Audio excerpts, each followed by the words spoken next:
Սա ընդհանուր, որ դուք իմանաք ինչպես ենք մենք կապված իրար հետ, իսկ հիմա բարի երեկո հարգելիներս ողջունում են բոլորին։ Մենք Տեր Հակոբի հետ աշխատանք ենք իրականացնում, ձեզ մի փոքր ներկայացնեմ, որ հետո ձեզ համար պարզ լինի, թե ինչ ենք խոսում եւ ինչու ենք այդպես խոսելու։ Տեր Հակոբը ինքը 90-ական թվականներին այն եզակի հոգեորականներից մեկն է պատրաստել հեռուստաեթեր ազգային որոշակի խնդիրների շուրջ եւ այդ խնդիրները ներկայացնելու համար հրավիրել ենք նաեւ մեր աշխատանքների մասնակից ընկերներին Տիգրան Բաքրատունին,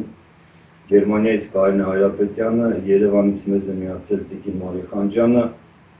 Տեր Հակոբ Բաքրատունին հիմա գծի վրա է եւ ես ինձ գիտեք Արամ Մկրտչյան։ Ում եմ եղել Միապետական ինստիտուտի վերականգնմանը։ Մենք մեր տեսակով միապետական ենք։ Գոնե նվազագույնը 5000 տարի թագավոր ենք ունեցել եւ այս վերջի 200 տարվա եվրոպական ազատական միտք ինքը մենք ընդունում ենք, բայց առանց թագավորական ինստիտուտի դժվարանում ենք, ինչպես անգլիացիները, ինչպես եվրոպական նորմալ ազգեր իրենց թագավորական ինստիտուտները պահել են, այո։ Մենք չենք կարող ասել դա իրականացնել, բայց քանի որ գիտակցություն ունենք, եւ ես իմ կողմից էի այդ խնդիրներին փորձում անդրադառնալ, Տեր Հակոբը իր կողմից, եւ մենք անցյալ տարի այդ միապետական համակարգի վերականգնման ձևաչափով հանդիպեցինք իրար եւ բավականին ինտենսիվ աշխատանք անելուց հետո ձևավորեցինք եւ հրճակեցինք Կիլիկիայի եւ Միացյալ Հայկի թագավորության վերականգնման գործընթացի սկիզբ եւ ստեղծեցինք Թագադիր Գերագույն խորհուրդ։ Մենք պատիվ ունենք երկու Բաքրատունիների հետ աշխատելու։ Մեկ Արևմտյան Հայաստանից ձևաչափով Տիգրան Բաքրատունին, ով նույնպես ներկա եւ Տեր Հակոբ Բաքրատունին։ Հասարակությունը խոսակցությունների մեջ խառնում է դավաճանություն եւ թշնամություն խնդիրները։ Այսինքն մենք հաճախ չենք կարողանում բռնել մեր ղեկավարներից ով է թշնամի, ով դավաճան։ Երբ այդ անցումը ինչպես տեղի ունեցավ, մեր այսօրվա խոսակցության թեման դա կլինի, կտևի 30 րոպե թե 1 ժամ, չգիտեմ, բայց 1 ժամից չենք անցնի։ Տեր Հակոբ հետ կփորձենք այդ հարցերը տենց վերլուծելով գալ։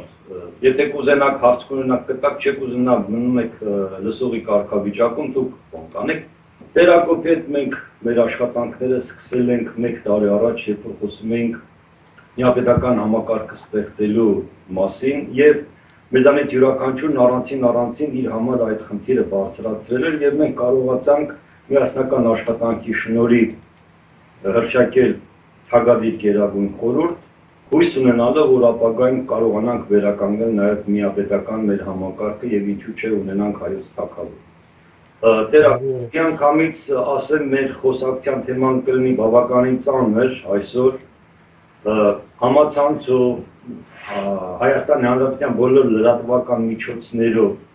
գրավոր մամուլով, ռադիոյով, հեռուստատեսությամբ, մասնավոր հեռուստաընկերություններ մշտապես շոշափում է իշխանության փոխհարաբերությունները եւ պետական ղեկավարը դարձավ դավաճան, որպես նախաբան ասել, Աստվածաշնչով եթե մենք գալիս ենք դավաճանի եւ թշնամու տիրույթներ, իրենք շատ հստակ բաժանված են։ Ուտան դավաճան էր, բայց թշնամի չէր։ Ուտան քրիստոնեության թշնամին չէր, բայց նա Հիսուսի դավաճանն էր։ Այո։ Պիղատոսը ինքը թշնամի էր, դավաճան չէր։ Պիղատոսն ասեց. «Խաչեք, դուք գիտեք»։ Նա քրիստոնեության թշնամին էր, դավաճան չէր։ Նա սկզբանե խնդիր ուներ լուծելու, ինքը այդպես էր տեսնում։ Բայց ինքը քրիստոնեական ձևաչափով, եթե մենք մեր այսօրվա խնդիրն նայենք, կտեսնենք, որ եւ հզորագույն անձնավորություններ քրիստոնեական գաղափարախոսության մեջ ռոմեական կայսրություն ներկայացնող Պիղատոսը ներկայանում էր որպես թշնամի քրիստոնեության եւ քրիստոնեության կարևորագույն դեմքերից մեկը Ուդան որպես դավաճան։ Միանգամից խոսքը փոխանցում եմ ձեզ, ձեր տեսակետից ուզում ենք լսենք, ինչ է նշանակում թշնամի եւ ինչ է նշանակում դավաճան։ Համեցեք։ Շնորհակալություն։ Առավել եւս մեր ժողովրդի մոտ ըմբռնումը կապված դավաճանության հետ շատ ավելի թյուրին է։ խնդիրը այն է, որ դավաճանությունը այդքան հստակ չի, ձևավորված մեր ժողովրդի մոտ, բայց թշնամին ավելի հստակ է։ Խնդիրը ինչումն է։ Ուրեմն հիմնականում տարբերությունը սա է։ Կարող է դավաճան համարվել այն անհատը կամ ինչ որ խումբ, մարդկանց խումբ, որոնք որ տվյալ ազգի ներկայացուցիչ են կամ տվյալ գաղափարախոսության կողմնակից են եղել։ Հիմի խնդիրը մեր մոտ ինչումն է, առավել ևս այսօր Հայաստանի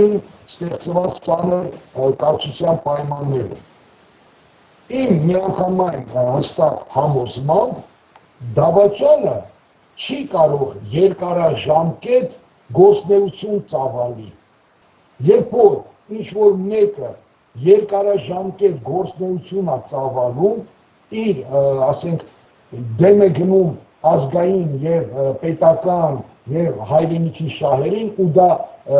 մեկ ինչ-որ էպիզոդով չի հանդես գալի, այլ տարիներ շարունակ, դա արդեն դավաճանություն չի, դա արդեն կոնկրետ թշնամություն է, թշնամություն, հստակ ընդգծված թշնամություն։ Այլ երբ որ մեր ժողովուրդը հստակ ընկալի դավաճանին եւ թշնամուն, ուրեմն նրա գործողությունները ճիշտ կլինեն թշնամու նկատմամբ։ Հիմա ես ուզում եմ մենք ավելի կոնկրետացնենք խնդիրը, տեսեք, հասարակական ընկալումներում, երբ որ ասում ենք թշնամի, շատ կոնկրետ, մենք նրան պատկերացնում ենք ինչ-որ մի կեցվածքով, ինչ-որ մի արտահակուստով, ինչ-որ մի գործունեության մեջ, որը հասարակությունը կարողանում է հստակեցնել։ Օրինակ, հակառակորդին, թուրքը որպես թշնամի։ Պայմանական եմ ասում, չեմ դիտարկում հիմա մեր խոսակցության մեջ, այլ երևույթը։ Հակառակորդը այլ բանակի հակուստ, զինվորական հակուստ հասած հակած անձը դիտում ենք որպես թշնամի։ Դա մենք սովորական ենք ընկալում։ Հիմա ձևավորվում է մեկ այլ մոտեցում, պետական չինովնիկը որպես թշնամի։ Հայաստանի Հանրապետության պետական չինովնիկը դիտարկում է որպես թշնամի։ Հայաստանի Հանրապետության հոգևոր դասի որոշ ներկայացուցիչներ դիտվում են որպես թշնամի ազգ։ Այո։ Հիմա շարքային քաղաքացուն շատ դժվար կլինի հասկանալ այդ տիրույթի, այդ անջատման խնդիրը թշնամի եւ դավաճան։ Մեր հարցադրումը սկզբից հենց այդպիսին է։ Ես կարծում եմ, եթե մենք ասում ենք թշնամի, ուրեմն նա ինչ որ մի ժամանակահատվածում շատ հայրենասնվեր, շատ հայրենասեր, շատ նվիրված միանձնավորություններ, որոնք կարող են ճնշումների ենթարկելով, կաշառք խոստանալով,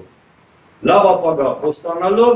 մղել նրան այս կամ այն քայլին, որը կհանգեցներ իր գաղափարակիցներին դավաճանության հստակեցին, չէ՞։ Այն ինչ որ 33 Արցախի պատմությունը ունենք։ Նա 33 արծաթը գերադասեց։ Հիմա Հայաստանի Հանրապետության տիրույթում այդպիսի իրավիճակի մեջ ենք գտնում, որ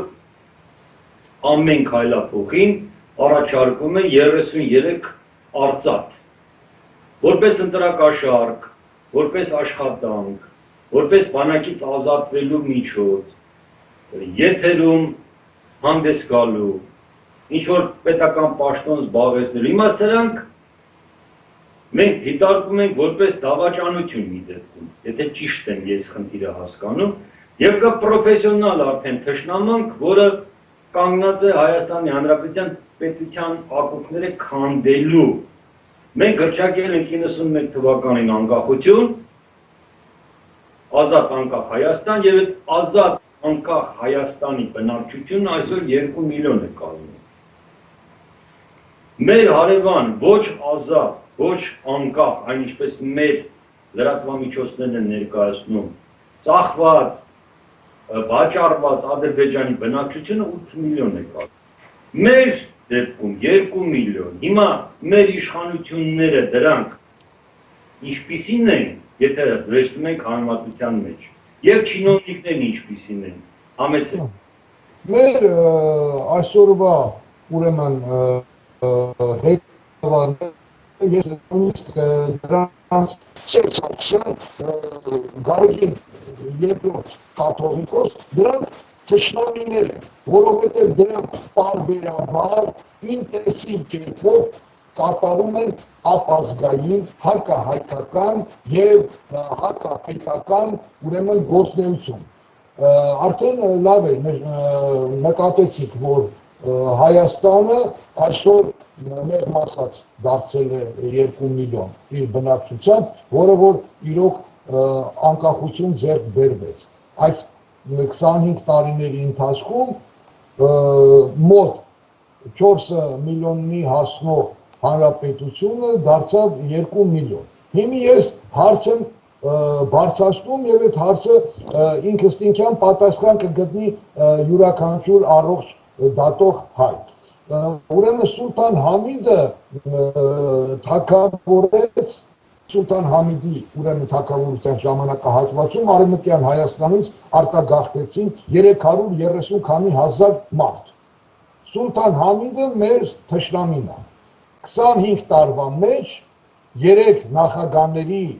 ղեկավարման ժամանակահատվածում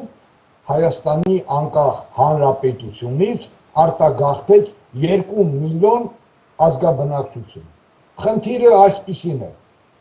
եթե Սուլթան Համիդը մեր թշնամին է 330,000 մարդ արտագաղթել, 3 նախագահների 25 տարվա մեջ 2 միլիոն ազգաբնակչությունը արտագաղթել, այդ չէ՞ որ դրանք թշնամի են։ Հələ մի բան էլ ավելի վատ թշնամի են, որովհետև սրանք մեր մեջ, երբ որ մեր ժողովուրդը ամբողջ խորությամբ կգիտակցի սրանց կատարած թշնամությունը, ուրեմն նրա քայլերը ազատագրելու հայրենիքը և մեր անկախությունը ուրեմն կլինեն ավելի հստակ և կոնկրետ, հաղթանակ այդ դեպքում ապահովված կլինի, բայց քանի որ մեր ժողովուրդը դեռ չի գիտակցում դավաճանի և թշնամու խնդիրը, նա չի կարողանում, չի կողմնորոշում իր գործողությունների մեջ, չի կարողանում ճիշտ դրսևորել իր քաղաքական ուրեմն նպատակները իրականացնելու համար։ Հիմա ուրեմն կան այդ կառավարության օղակներում մարդիկ, որոնք որ այդ 30 արծաթով կաշառվում են, ասենք ինչ-որ մի փոքրիկ դրվագում դավաճանում են,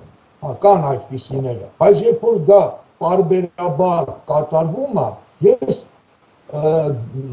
տվյալ դեպքում ուրեմն դավաճանը պետք է լինի քո ազգից, այսինքն հայ պետք է լինի, կամ այդ գաղափարները կրող, որը մերժում է։ Հիմա դրանք հանդես են գալիս որպես հայ։ Տերակով, դրեք նորից անդրադառնանք այսպես փոքրիկ կտորներով գնանք, ուրեմն մենք նայում ենք դավաճանության խնդիրը և թշնամանքի խնդիրը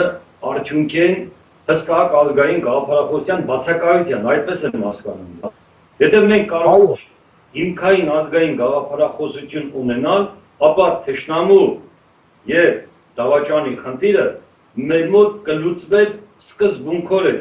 ինչպես մենք չենք կարողանում Վարդանանց պատերազմից գլուխ հանել և ասել ով է դավաճան, ով է թշնամի։ Կներեք, մի վարդան շատ ներողություն, պարոն Մկրտչյան, ուրեմն անունով ասեմ հստակ լինի, Վազգեն Մանուկյանը դավաճան էր, Վազգեն Մանուկյանը դավաճանեց մեր ժողովրդին, 1996 թվականին Վազգեն Մանուկյանը դավաճանեց և նա արենայից դուրս եկավ, քաղաքական արենայից դուրս շպրտվեց, բայց Սարգսյանի կատարած երկարաժամկետ այդ գործունեությունը արդեն լրիվ թշնամություն է, թշնամանք է, նրանք ընդհանրապես ինչ կապ ունեն մեր հայերի հետ, կապ չունեն, հայը, հայ նահապետի ժառանգը չի կարող այդ դրսևորումները ունենալ ազգի նկատմամբ, չի կարող այդպիսի քմահարանքով վերաբերվել հասարակ պարզ ժողովրդի նույնը կատարում է բոլորի անունները կարամ ասեմ, որ նույնը կատարում է եւ վարչապետը, եւ ազգային ժողովի նախագահան, այդ վերաբերմունքը եւ հենց դա ցույց է տալիս, որ իրանք նաեւ քրիստոնեական հավատքի գաղափարը կրողները չեն, այդ հավատքը կրողները չեն, նույն վերաբերմունքը դրսևորվում է այսօր բարձրաստիճան հոգևորականների կողմից գլխավորությամբ Գարեգին Ներսիսյանի, որը որ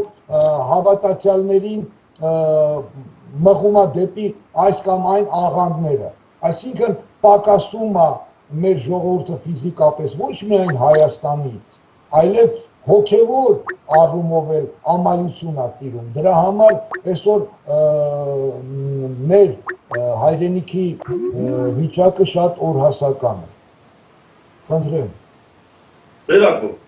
տեսեք ինչ խնդիր ենք մենք հիմա փորձում բարձրացնել եւ հանրայնացնել, բացի այն, որ մենք ինքներս ենք փորձում հասկանալ, թե ինչ է նշանակում դա եւ փորձում ենք դա մատուցել մեր հանրությանը։ Դուք տալիս եք անուններ, ես չէի ուզենա, որ մենք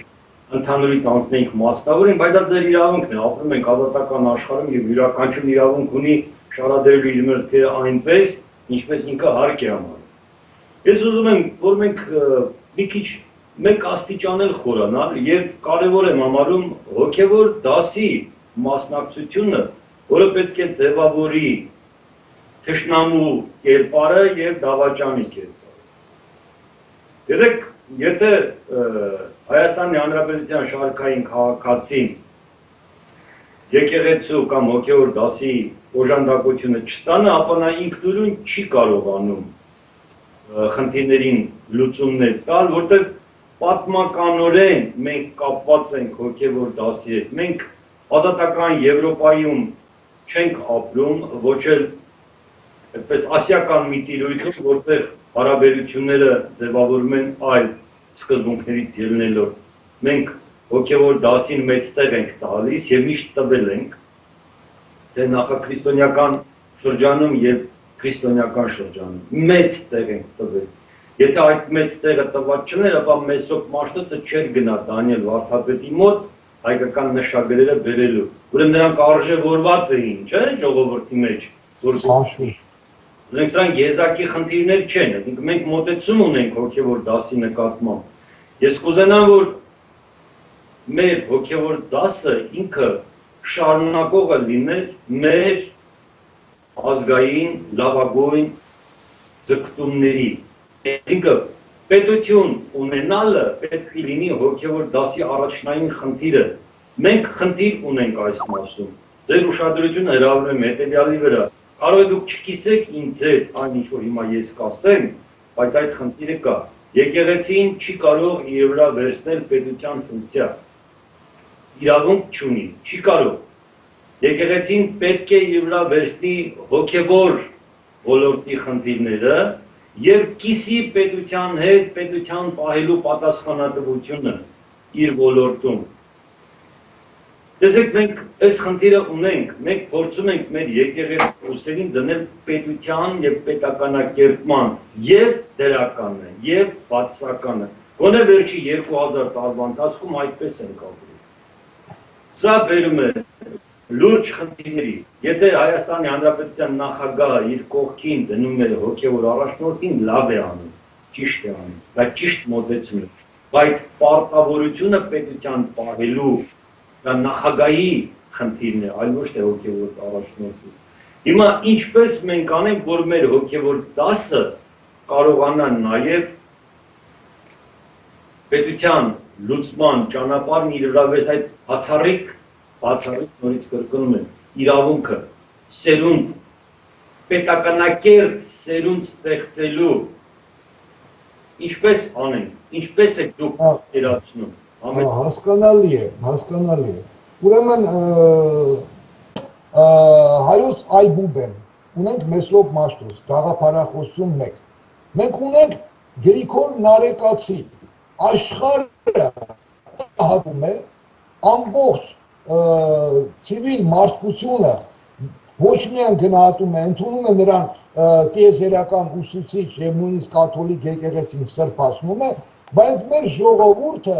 չի ըմբռնում, որ սա հենց հավատքի գաղափարախոսությունն է, ազգի հավատքի գաղափարախոսություններից տիտաններից մեկն է։ Ուրեմն մենք ունենք այսօր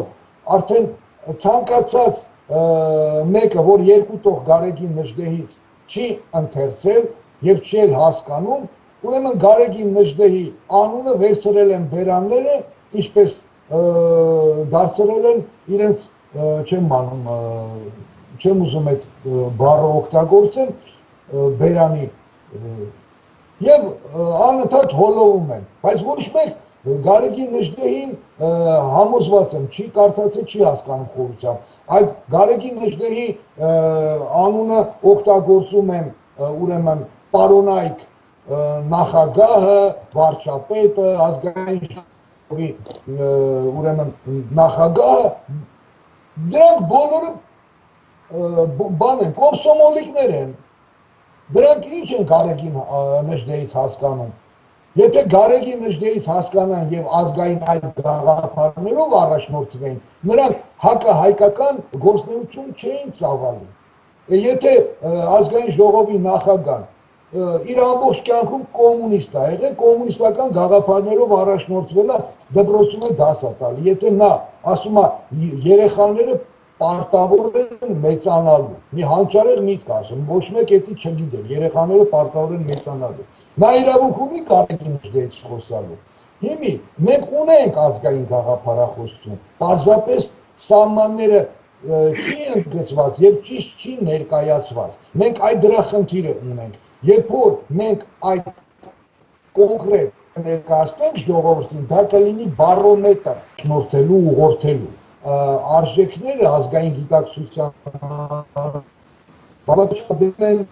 եվրոպական ուրեմն արժեքներից այն առումով, որ մենք չենք կարող հենց կարճ ժամանակահատվածում վերցնել, ընդօրինակել եվրոպական արժեքները, լինի դա պետական թե հոգևոր եւ մեր ժողովրդի ուրեմն պետական մտածելակերպի ձևավորման վրա պետք է անպայման նաեւ ազդեցությունը ունենա, մասնակցություն ունենա հայ առաքելական Սուրբ եկեղեցին, սակայն ցավոք սրտի նա այսօր նույնպես իր դերում չի եւ ժողովուրդներ նույնպես էլի թեր ըմբռնում ունի, թե եկեղեցին ինչ գործ ունի կատարելու, իսկ պետությունը ինչ շատ անգամ մեր ժողովուրդը ամբոստանում է եւ պահանջում են ուրեմն եկեղեցուց այնպիսի գործունեություն, որը դա պետության ֆունկցիան, այսինքն եկեղեցին որ մի շինություն է կառուցում, օրինակի համար ասեմ եկեղեցի կարծում եմ, որ կրթական համակարգում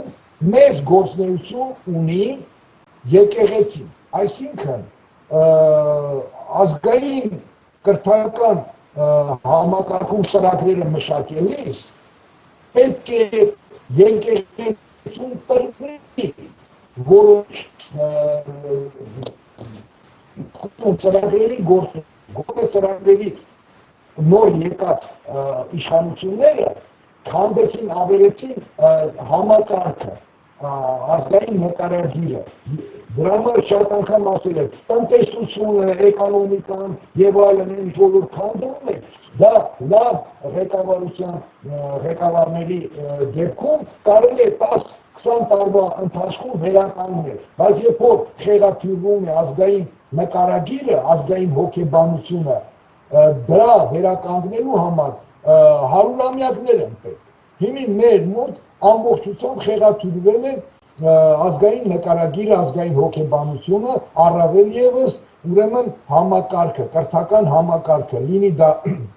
մանկապարտեզ, դպրոց թե բարձրագույն հաստատություն։ Այսինքն եկեղեցուն ամբողջությամբ դուրս մղել պետական, ուրեմն նաև գործում գոնե առաջի տարիների շրջանում պետք չէր, նույն կոմունիստների մոտեցումը ցուցաբերեց ՀՀՇ-ն, դրանից հետո էլ է սահմանադրությունը գնաց եւ այլն։ Լևոն Տեր-Պետրոսյանի ժամանակվա սահմանադրության մեջ բառացիորեն նույն ձևի գրված է եկեղեցին անջատ է պետությունից դպրոցը եկեղեցուց դա սսամ սահմանադրության մեջ էր գրված մենք ինչ արեցինք որպեսզի պահպանենք կամ չհաշված վերջին 200 տարին ամբողջ կրթական համակարգը մեր ազգի պատմության մեջ այդ ֆունկցիան կատարել է եկեղեցին շատ առաջադեմ երկրներում եկեղեցին իր մասնակցությունը ունի դպրոցներում ուրեմն այն համակարգում նույնիսկ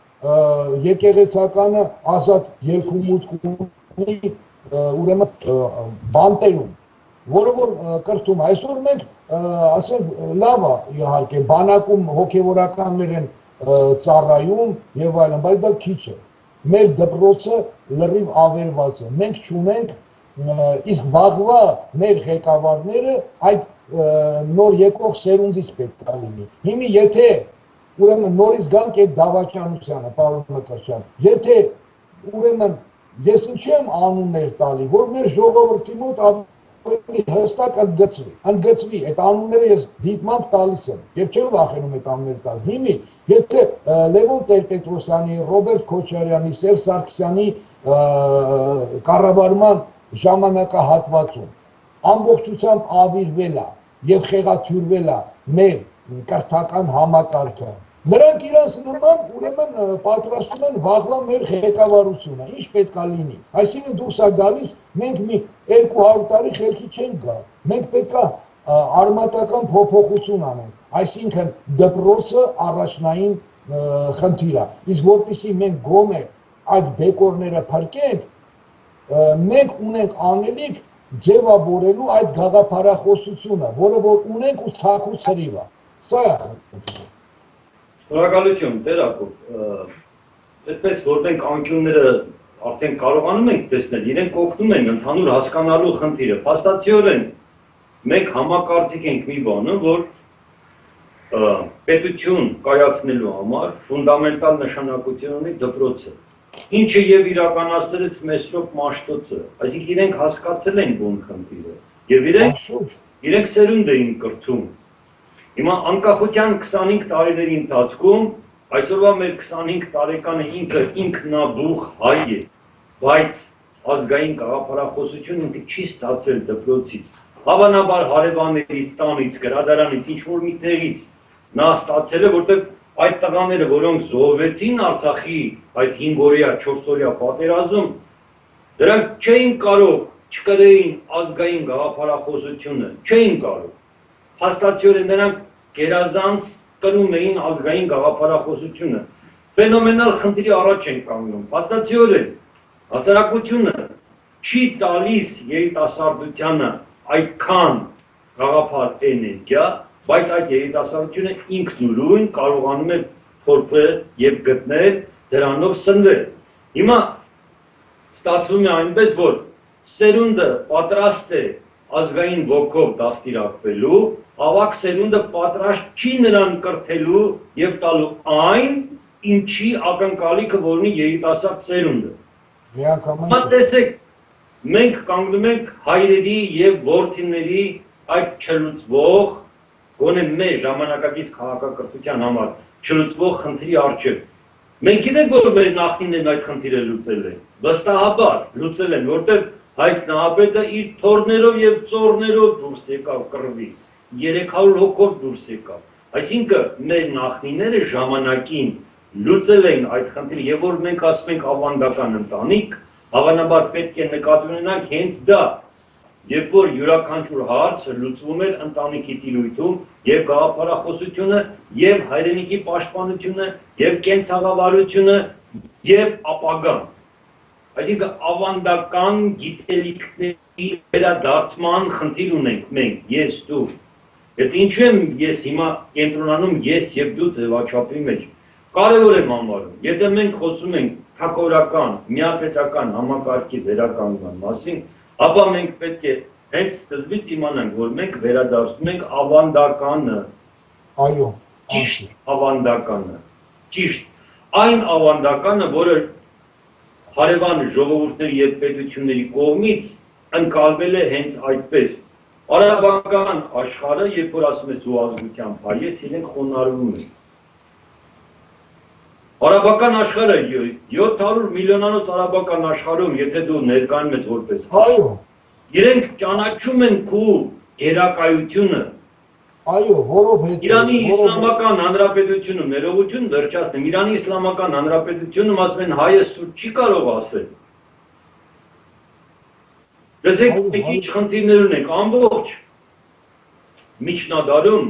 Մարկո Պոլոն, երբ որ Չինաստանը պետք է բացահայտեր, նրա ուղեկիցները ճանապարհորդում հայերն էին, որոնք ճանապարհն էին ցույց տալիս, ինքը հայի տեսակ ինքը պետական սահման անցնելու թուղթն էր։ Այսօր չենք կարողանում հստակեցնել մենք ինչի հետ գործ ունենք, այսինքն երիտասարդ ծերունդը ինքը ցանկություն ունի կրթվելու, ավագ ծերունդը չի կարողանում տալ։ Հիմա տեսեք ինչ խնդիր ունենք։ Երբ որ ես հարցը բարձրացնեմ միապետական համակարգի ձևաչափով, եթե մենք կարողանանք վերականգնել Թագավորական ինստիտուտը, մենք կարողանանք ավանդականին մոտենալ, ճիշտ ավանդականին, այն ավանդականին, որի նկատմամբ մեր շրջապատող աշխարհը վերաբերմունք ուներ, միայն դրական։ Արաբական աշխարհի ձևաչափով, Իրանի Իսլամական Հանրապետության այսօրվա եւ մեծ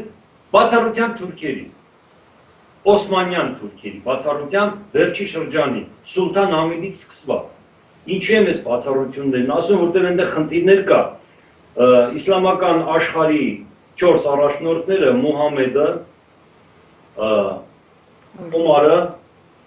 Սալահադինը եւ Ալին։ Սրանք 4-ը հաստատուղթ են ստորագրել, որ ճանաչում են հայոց հոգևոր դասին, ճանաչում են նրանց իրավունքները, ճանաչում են հայ ժողովրդի իրավունքները եւ այդ 4-ը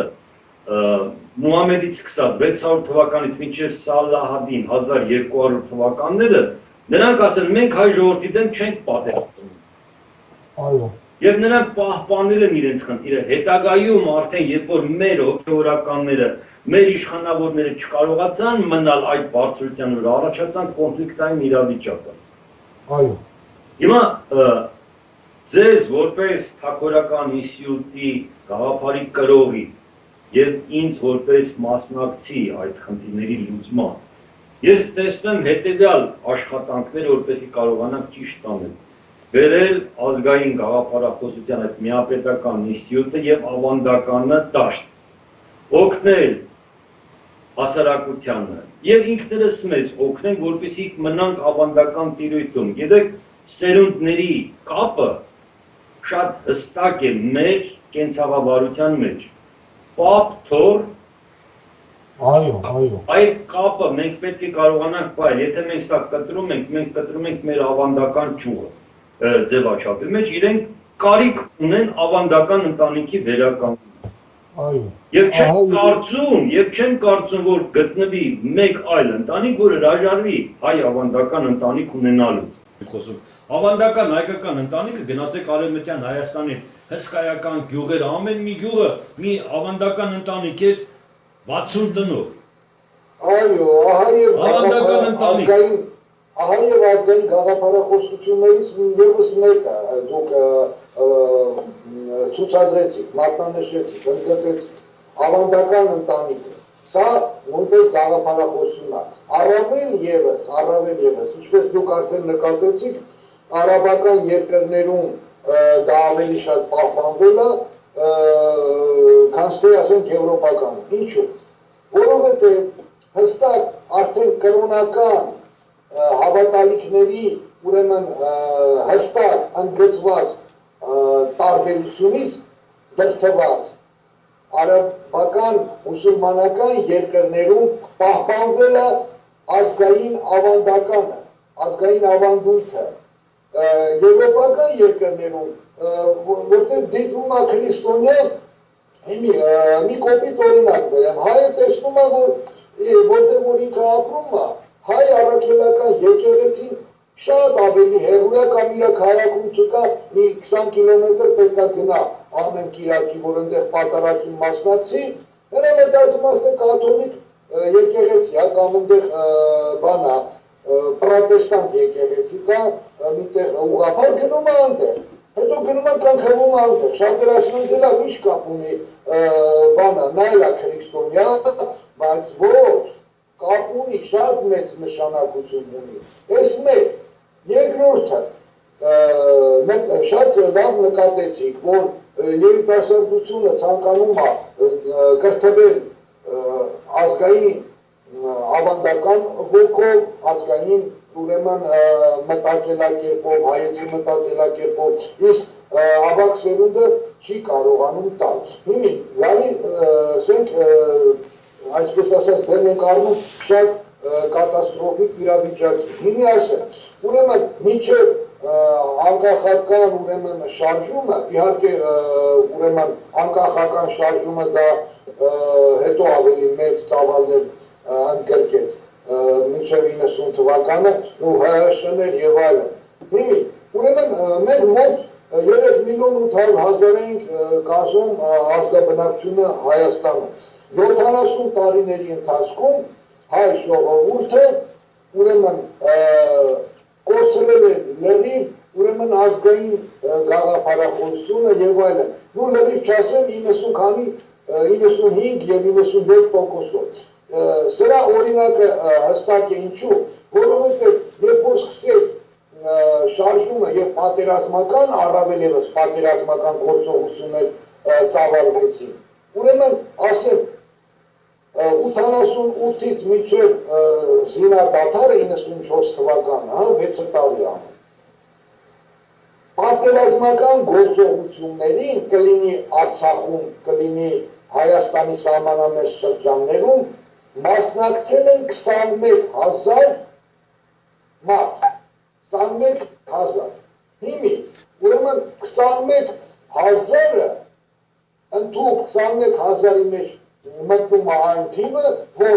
մի ժամանակահատված եղավ 93-ից 94 թվականները, որ ուրեմն զինվորականները վայրենկոմատներում բանում, Վազգեն Սարգսյանի նաև հրամաններ 3 ամսյա հավաքներ էին տանում, բռնում էին փողոցից տանում են։ Ես դա չեմ գտնում սխալ։ Հայրենիքը վտանգված է բնականաբար, բայց մարդը այդ գիտակցությունը չուներ, դրա համար բռնում տանում է։ Հիմի ես հարց եմ տալիս, մոտ 4 միլիոն բնակչություն ունեցող հանրապետությունը 6 տարվա մեջ,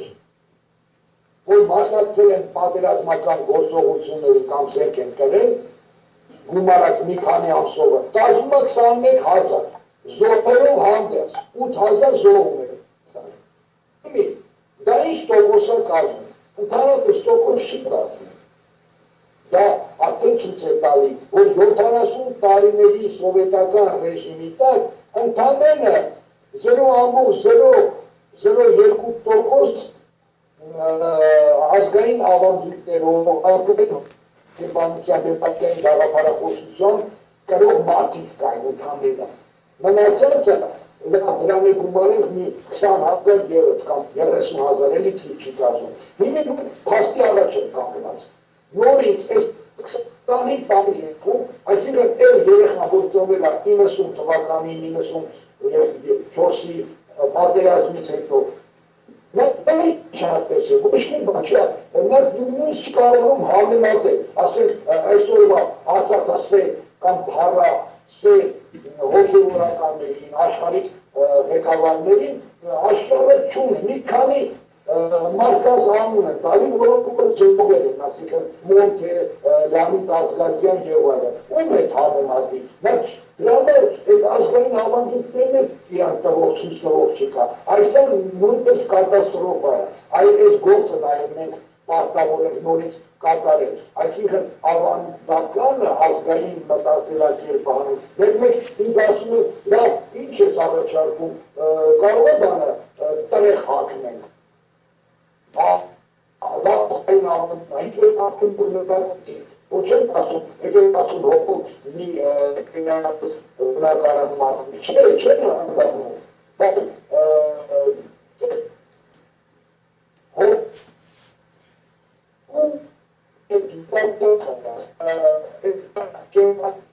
խնդրեցի, կարող ես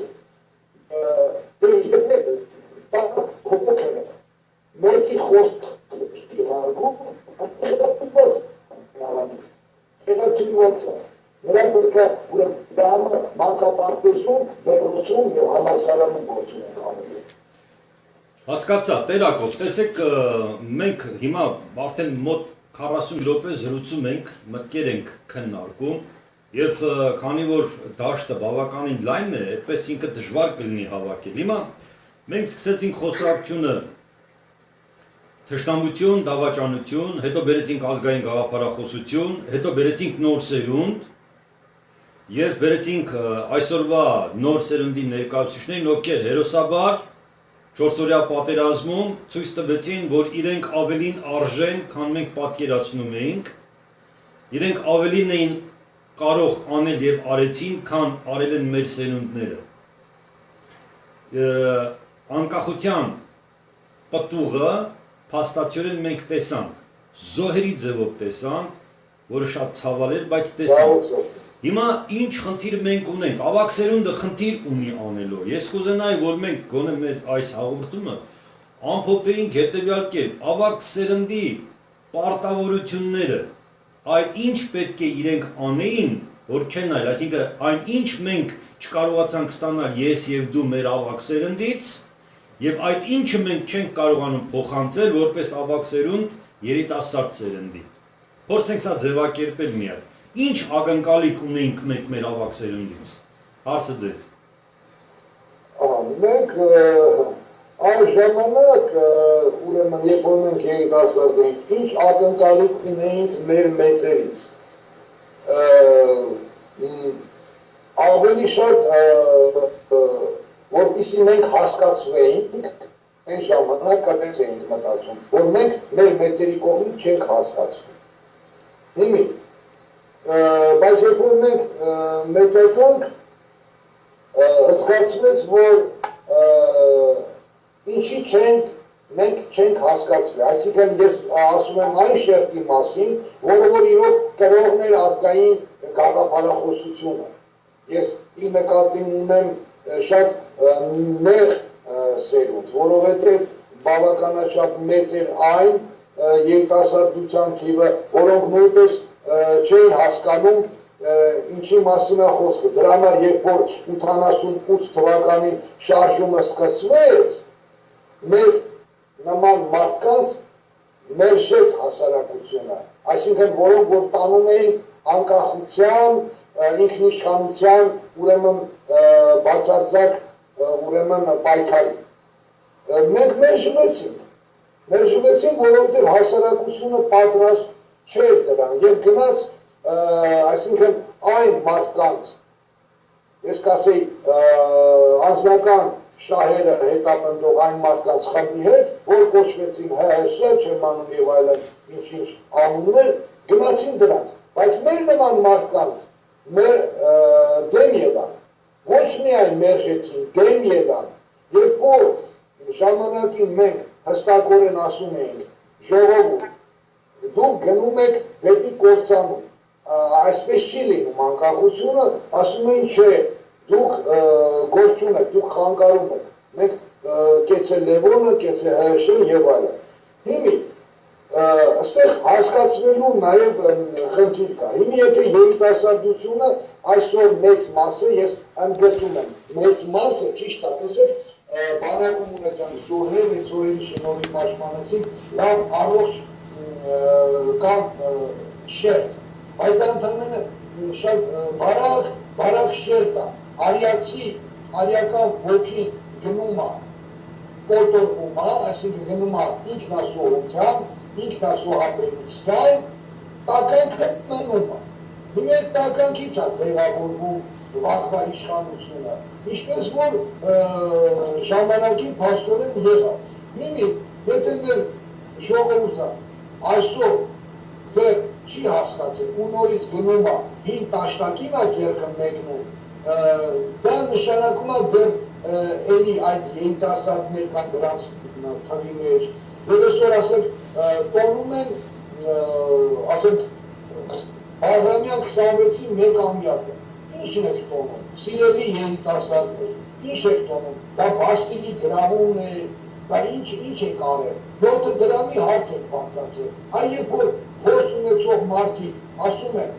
7 դրամը դա ընդամենը ճակատամարտ է, դու նույնիսկ եթե այդ ճակատամարտը հաղթես, պատերազմը պարտվելու ես, որովհետև դու կոնկրետ գործ ունես թշնամու հետ, թշնամու, ես էլ եմ կրկնում, կոնկրետ գործ ունես թշնամու հետ, քանի չես դիտում դրան թշնամի, դու ուրեմն քո գործունեությունը ծավալում ես այդ ճակատամարտում ես այդ ձևաչափի մեջ ես ընդհանրապես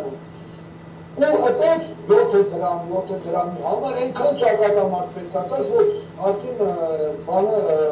հայկական ուժերը կչլատվեն և կվերջանեն քո պայքարը և պայքարուց ոգին։ Դրա համար պետք է քաղաքականացնել, հիմի այդ երիտասարդությունը չի հասկանում, երբ որ մենք ասում ենք, էլի չեն ակարնում, այսինքն ժողովուրդը դեռ էլի հասունացած չի։ Մեր խնդիրը բավականաչափ ծանր է և շատ դժվարին խնդիրներ ունենք լուծելու, թե ուրեմն ազգային գաղափարախոսության, թե քաղաքական կրթելու, այսօր նաև այդ մեր ազգի դժբախտության հայաբաժնի մեծ մասը նաև ունի մեր, այսպես ասած, ոչ բարի լրագրողները, այսինքն մամուլը իր դերը չի կատարում, նա Բամբասյանքի ուրեմն աղբյուր է դարձել, ընդամենը լուր է տարածում, ըստեղից լսում է, այնտեղ ներկայացնում է, բայց վերլուծություն չի տալի, ժողովրդին չի կրթում, քաղաքական միտքը ժողովրդին չի ձևավորում, որպեսզի